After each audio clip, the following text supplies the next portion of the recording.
এই চ্যানেলে সম্প্রচারিত সকল খবরই সচেতনতামূলক এবং শিক্ষণীয়, কোনো কিছুই প্রভাবিত নয়। কুণালের সঙ্গে সাক্ষাৎ দেবের প্রায় 2 ঘন্টা ছিল তাদের এই বৈঠক শেষে কুণাল ঘোষ এবং অভিনেতা দেব ঠিক কি জানালেন শুনুন। বাট বন্যার কারণে কতগুলো জায়গা এখনো পর্যন্ত প্লাবিত, তার মধ্যে ঘাটাল অন্যতম।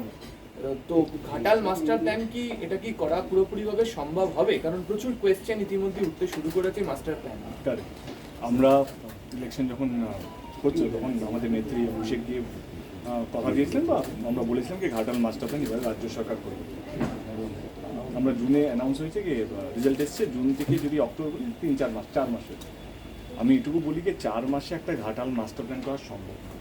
আমাদের 2 দিন আগেও নবান্নতে মিটিং হয়েছে এবং আমি এটুকু আপনাদের মাধ্যমে জানাতে চাই ঘাটালবাসীদেরকে রাজ্য সরকার ঘাটাল মাস্টার প্ল্যান নিয়ে অনেকটা যথেষ্ট সিরিয়াস। এবং ঘাটাল মাস্টার প্ল্যান করার যে ফার্স্ট ফেজ ল্যান্ড আইডেন্টিফাই করা, এবং ল্যান্ড আইডেন্টিফাই হয়ে গেছে এবং ল্যান্ড অ্যাকুইজিশনের কাজ শুরু হবে এবং ল্যান্ড অ্যাকুইজিশন কমিটি আমার মনে হয় কি পুজোর পরেই সেটা ফর্ম হবে এবং যাদের ল্যান্ড অ্যাকোয়ার করতে হবে তাদের সঙ্গে নেগোসিয়েশন শুরু হবে।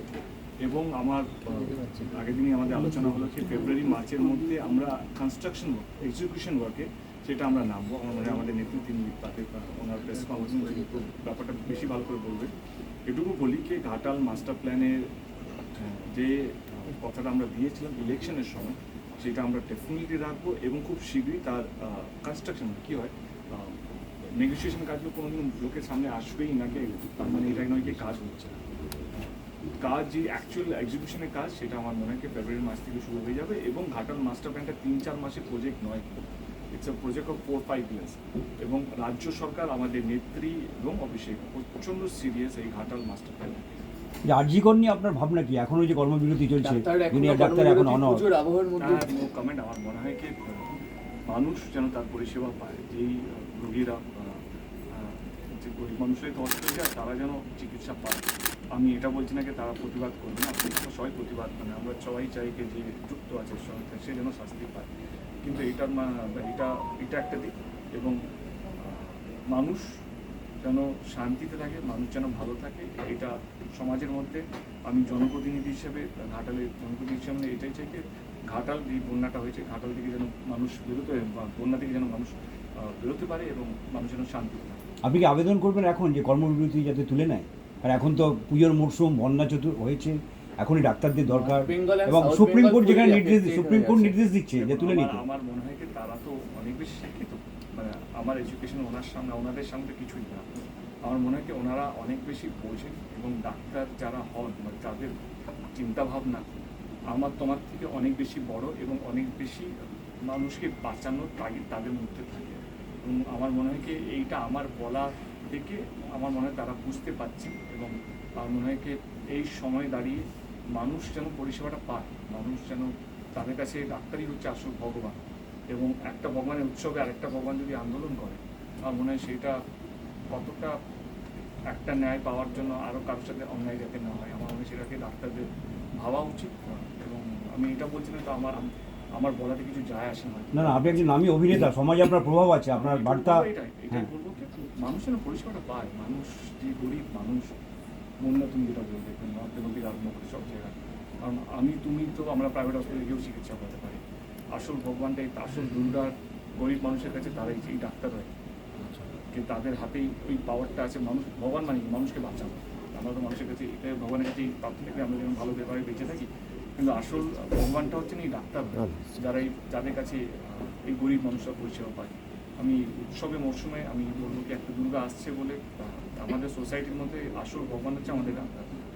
তারা যেন কোনো গরিব মানুষের সাথে কোনো অন্যায় না হয় আমার মনে হয় সেটা একটু একটা প্রবণতা দেখা যাচ্ছে যেন সুপ্রিম কোর্টের নির্দেশও তারা মানছেন। আমি এটা নিয়ে কমেন্ট করতে চাই না, কারণ আমার মনে হয় কি এটা সমাজই ডিসাইড করতে। আমার মনে হয় কি বিবেক এমন একটা জিনিস না তুমি আমি বললে কিছু হবে না। বিবেক নিজের থেকে যতক্ষণ না জেগে উঠছে বা নিজের থেকে যতক্ষণ বুঝতে পারছে ততক্ষণ কেউ বোঝাতে পারবে না। তবে ওনারা যা ভালো বুঝবেন সেটা ওনারা দেখবেন। কুণাল ঘোষের সাথে দেখা হলো, মাঝে বিভিন্ন ইস্যুতে দুজনের মধ্যে কোথাও একটা সংঘাত তৈরি হয়। তো আমার মনে হয় কি কুণালদাও খুব ইন্টেলিজেন্ট একজন মানুষ এবং আমি কুণালদাকে একটু আগে আমি লাইভে বলছিলাম যে কুণাল ঘোষকে আমি চিনি। আমার খারাপ সময় কুণালদা যেভাবে দাঁড়িয়েছিল, তো আমার মনে হয় কি আমি এরকমই একটা মানুষ যে যদি আমাকে একবার কেউ আমার পাশে দাঁড়ায়, আমি সারা জীবন মানে আমি যদি মরেও যাই আমি সেই স্মৃতিটাকে আমি সঙ্গে নিয়ে যাবো। আর আমার কাছে সেই মানুষটা সেইটাই পরিচয়, এর পরে কী পরিচয় কী কেমন সংঘাত আমি সেটা মনে রাখি না। এবং আজকে যে কারণে এখানে আসা, টেক্কা বলে আমার একটা ছবি রিলিজ হচ্ছে, সেখানে আমার মনে হয় Kunal Ghosh the reporter is way much more powerful than a Kunal Ghosh, a spokesperson for me. তো দুটোই আমি সম্মান করি, কিন্তু আমার কুণাল ঘোষ দ্য রিপোর্টারের সঙ্গে আজকে দেখা করতে এসেছিলাম, একজন সাংবাদিকের সঙ্গে দেখা করতে এসেছিলাম আমি, কারণ আমি চাই কি কুণাল ঘোষ এমন একটা ইন্টারভিউ নিন যাতে মানুষের কাছে এই যে এই এত কিছু হচ্ছে, কিছুদিন আগে ইরানে ইসরায়েলি যে ঝামেলাটা এত অশান্তির মধ্যে আছে, আমি চাই না কে এই অশান্তি বাড়ুক এবং একটা সুস্থ একটা শান্তি যেন সবার মধ্যে বজায় থাকুক, এবং আমার আর কুণালদার মধ্যে যে দূরত্বটা সেটাও একটা মিটুক, এবং অ্যাট দ্য সেম টাইম টেক্কা রিলিজ হচ্ছে ওনার মাধ্যমে, ওনার ওয়ে অফ প্রমোশন সেটাও যেন আমি মানুষের কাছে। আর একটা ব্যাপার যে মিঠুন চক্রবর্তীকেও নিয়ে কুণাল ঘোষ বনাম দেব, তার ভাবনা একটা যেন আলাদা। সব বলেছি আজকে মিঠুনদাকে নিয়ে লাইভে সব বলেছি, এবং আপনার প্রতি মিঠুনদার প্রতি আপনার একটা দুর্বলতা সব কটা থাকে। আমার কুণালদাকে নিয়ে দুর্বলতা আছে, আমার মিঠুনদাকে নিয়ে দুর্বলতা আছে। এবং আমি যেটা ওনাকে বলো, আমি রাজনীতি করি তার সঙ্গে শত্রুতা করার জন্য নয়, আমি একটা পার্টিতে আছি বলে বাকি সব পার্টি আমার শত্রু তা তো নয়। এবং আমি এটা আমার আইডিওলজি। এবার আইডিওলজি হচ্ছে কেউ উৎসবে ফিরছে কেউ উৎসবে ফিরছে না, দুটোকেই সম্মান করি। যারা উৎসবে ফিরছে তাদেরকেও সম্মান, যারা উৎসবে ফিরছে না তাদেরকেও সম্মান করি, মানে ইটস ইউর বিলিভ। তো আমি জোর করে আমার কি পছন্দ কুণালদার উপরে আমি চাপাতে পারবো না, এবং অ্যাট দ্য সেম টাইম কুণালদা কি পছন্দ করে সে বা কাকে পছন্দ সেটা আমার গাড়ি চাপাতে পারবো না। We have a mutual respect for each others admiration, each other's so-called like love for society বা এটা সেটা নিজস্ব ব্যক্তিগত ব্যাপার।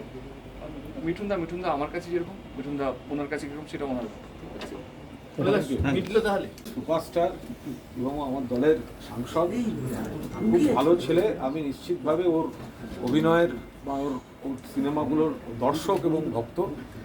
যে দু একটা পয়েন্টে মাঝে মধ্যে আমার দলীয় অবস্থান থেকে ওর অবস্থানকে আমি একভাবে দেখি, যেটা নিয়ে একটু ঠিকঠাক সব চলে, সেগুলো আমরা সব একটা সবাই দেখলো একটা ইন্টারভিউ, কিন্তু আমরা বেশ একটা আলোচনা করলাম। ফলে আমরা দুজনেই এই বিষয়গুলো এমন একটা উপসংহারে পৌঁছেছি যে সেটা ওর যেটা একটা ব্যাখ্যা চিন্তাভাবনা সেটা নিশ্চিতভাবে ওর কাছে থাকবে এবং সেটা রাখার অধিকার ওর আছে।